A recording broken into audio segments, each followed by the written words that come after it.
Huwag tayong lumihis sa katotohanan. Napapansin ko talagang merong gumugulo eh.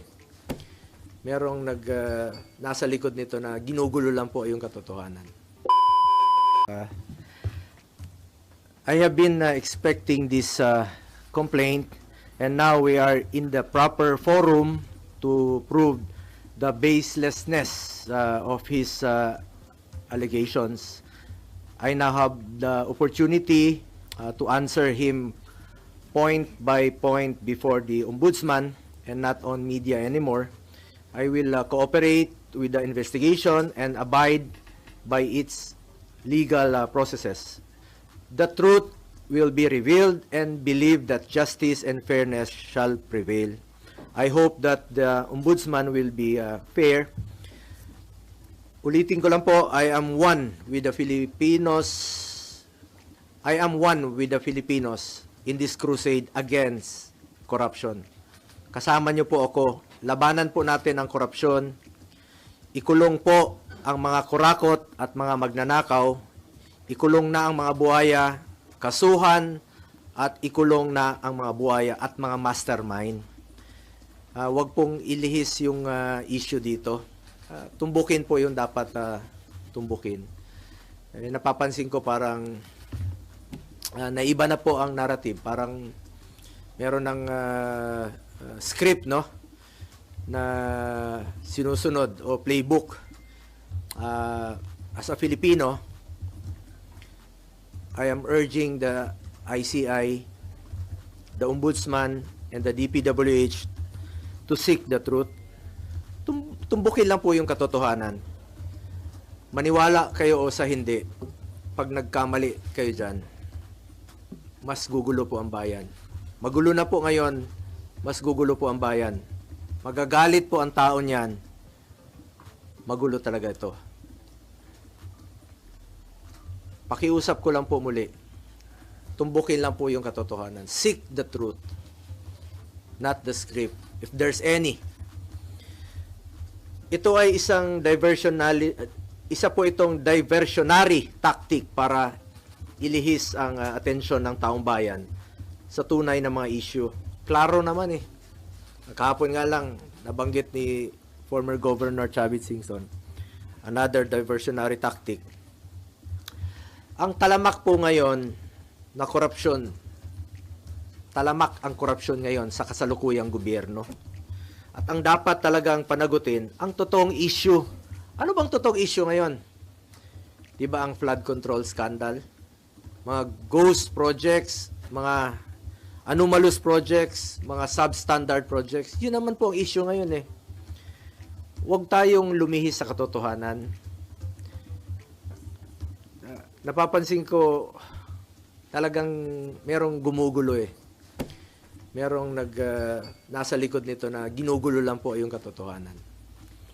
But I am one with the Filipinos in this crusade and fight against corruption. Kasama niyo po ako rito. Labanan po natin ito. Kulong po natin ang mga kurakot at mga magnanakaw. Kanina naman po sa final sa amin ni dating Pangulong Duterte at sa kapamilya ko, to Trillanes, you are barking at the wrong tree. Kung seryoso ka talaga, bakit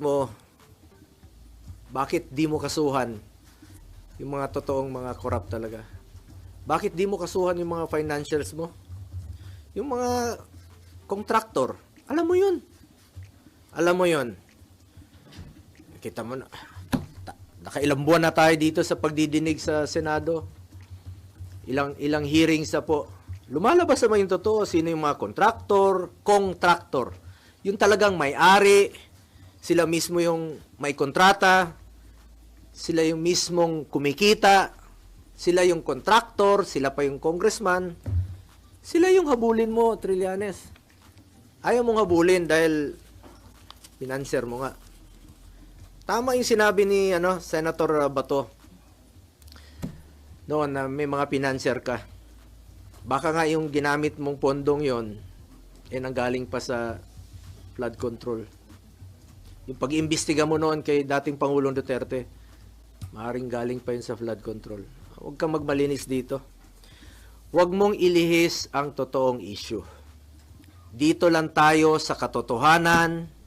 Seek the truth, not the script, not the playbook. Nasa na yung mga dapat kasuhan sa issue ng flood control? Nasa na? Bakit walang mga pinangalanan na malalaking tao? Yung mga buhaya, ba't pilit yung pinagtatakpan? Yung totoong issue rito, flood control at ghost projects. Nasa na po? Kaya nakikiusap po ako sa ICI, sa Ombudsman, sa DPWH. Kasuhan niyo yung mga malalaking tao. Yung sangkot sa flood control. Yung sangkot dito sa mga ghost projects. Inaantay po ng tao. Pag inilihis niyo po ang katotohanan, magulo po ito. Magulo po ito. At isa po itong lumang tugtugin mula sa lumang script. Recycled na po yung mga issue. Pilit binubuhay para lang mapinturahan po ako ng maitim para siya po ang magmukhang maputi. My conscience is clear. Unlike him, panlabas o panloob, pati konsensya niya madumi. Ang layunin niya ay proteksyonan lang po ang kanyang mga financer at mga nasa likod ng black propaganda na ito. Ang dapat kasuhan ay ang mga financiers kasi sila po yung totoong mga nagnakaw.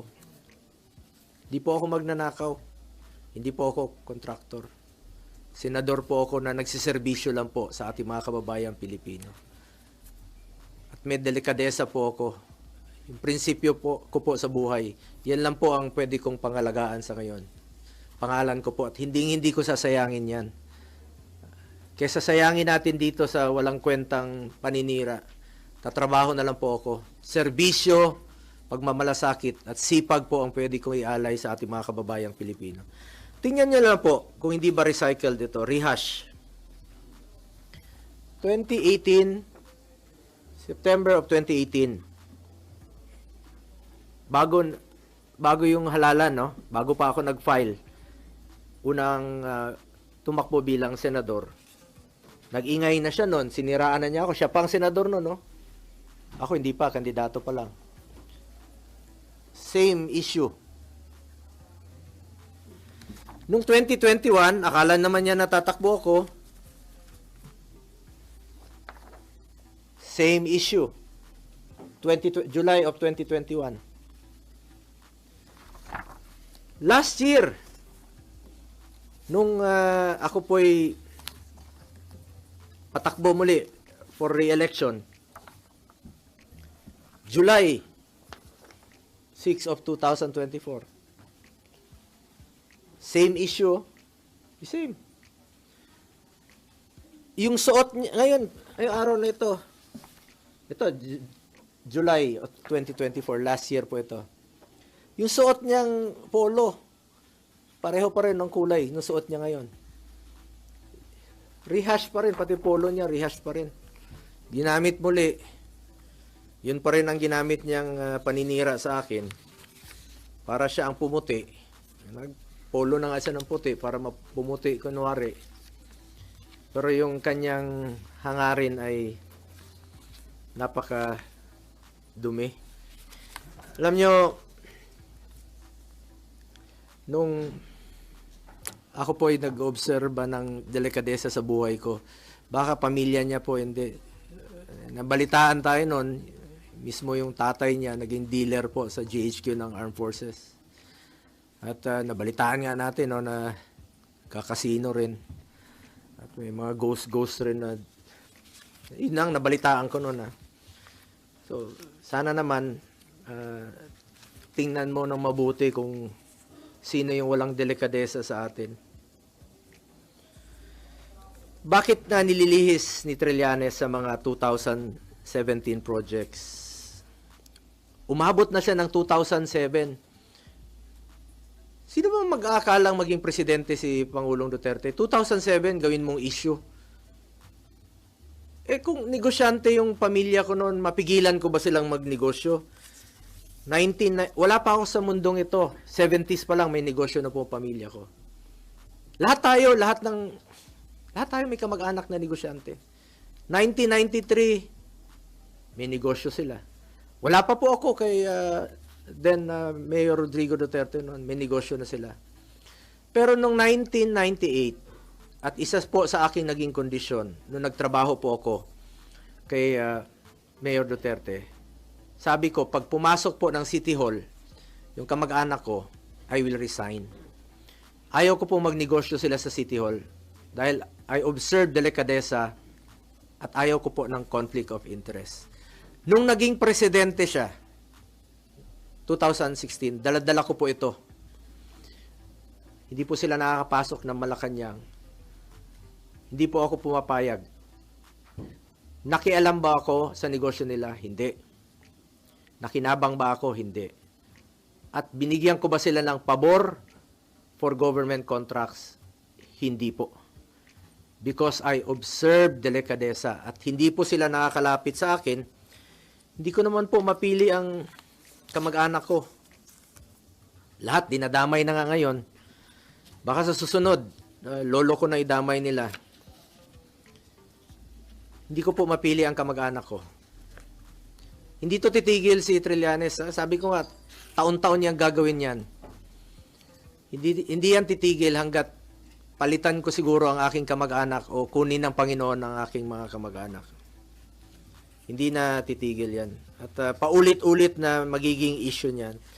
Pero importante rito, magkakaroon po ako ng pagkakataon na sagutin po ito. Dahil ako mismo, hindi po ako papayag na magninegosyo po ang aking pamilya sa gobyerno. At hindi po ako bibigay ng pabor sa kanila. Hindi lang natin mapigilan kung sino sa ating mga kamag-anak ang magninegosyo. As long as wala akong ginawa na bigyan sila ng pabor at hindi po ako nakinabang at hindi ko po ginamit ang aking posisyon para mabigyan po ng pabor ang aking pamilya. Ginamit ko lang po ang aking posisyon sa pagsiservisyo, pagmamalasakit at pagtulong po sa ating mga kababayang Pilipino. Malinis po ang aking konsensya mula noon hanggang ngayon. May delikadesa po ako. Yan po ang pwede kong pangalagaan at ipagmalaki sa inyo ang aking pangalan po. At isang probinsyano lamang po ako. Hindi ko po sasayangin yung tiwalang binigay nyo sa akin. Hindi po ako corrupt. At ako po'y taus-pusong nagsiservisyo lamang sa ating mga kababayang Pilipino. Kaya pakiusap ko lang po, ang issue po dito ay ang corruption sa gobyerno. Ang issue po dito ang flood control. Ang issue po dito anomalous projects. Ang issue po dito ghost projects. Nasaan na po yung dapat panagutin? Inaantay po ng ating mga kababayan.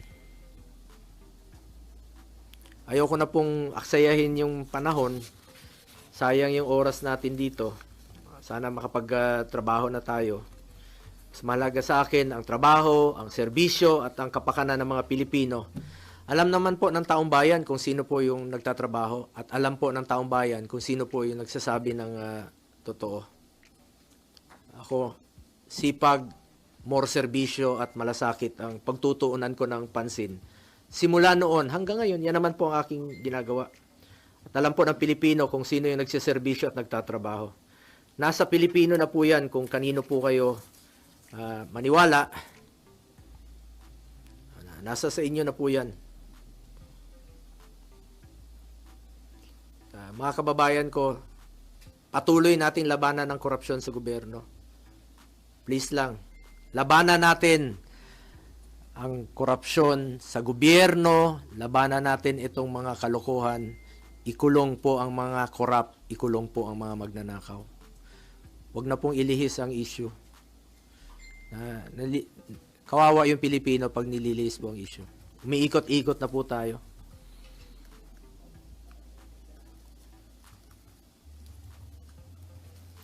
At nakita niyo naman siguro yung complaint ni Trillanes sa mga binigay naman niya sa mga reporters.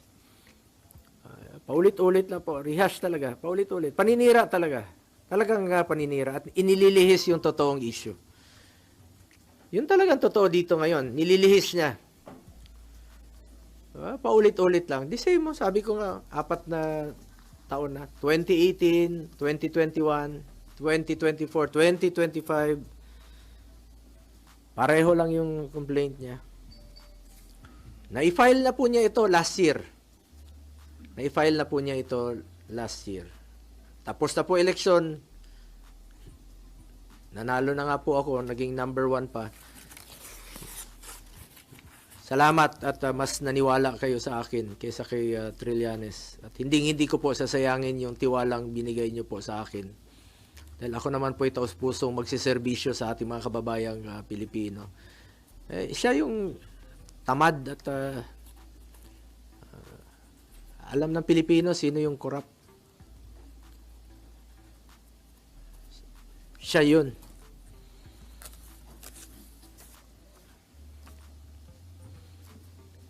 Salamat po sa inyong oras at pakikinig sa akin.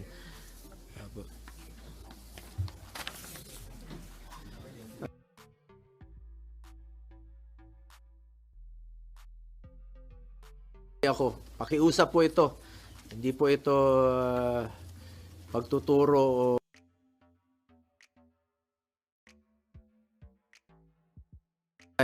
the Ombudsman and the DPWH to seek the truth, not the script, if there is any. Tumbukin nyo lang po ang katotohanan. Maniwala kayo o sa hindi. Pag inilihis yung issue, magulo po ito. Magagalit po ang Pilipino. Magagalit ang Pilipino pag niloloko nyo ang ating mga kababayan sa katotohanan. Yung katotohanan lamang po, tumbukin nyo po, I am one with our countrymen in this crusade and fight against corruption. Ikulong ang mga kurakot at mga magnanakaw. Kilala nyo naman yung mga buhaya. Napapangalanan na eh. Yung iba nagtatago lang talaga. Hindi ko alam saan sila nagtatago o pinagtatakpan nyo lang talaga para ilihis yung katotohanan. Dito lang tayo sa katotohanan. The truth. Hindi kayo magkakamali. Pag doon lang tayo sa katotohanan. Salamat po.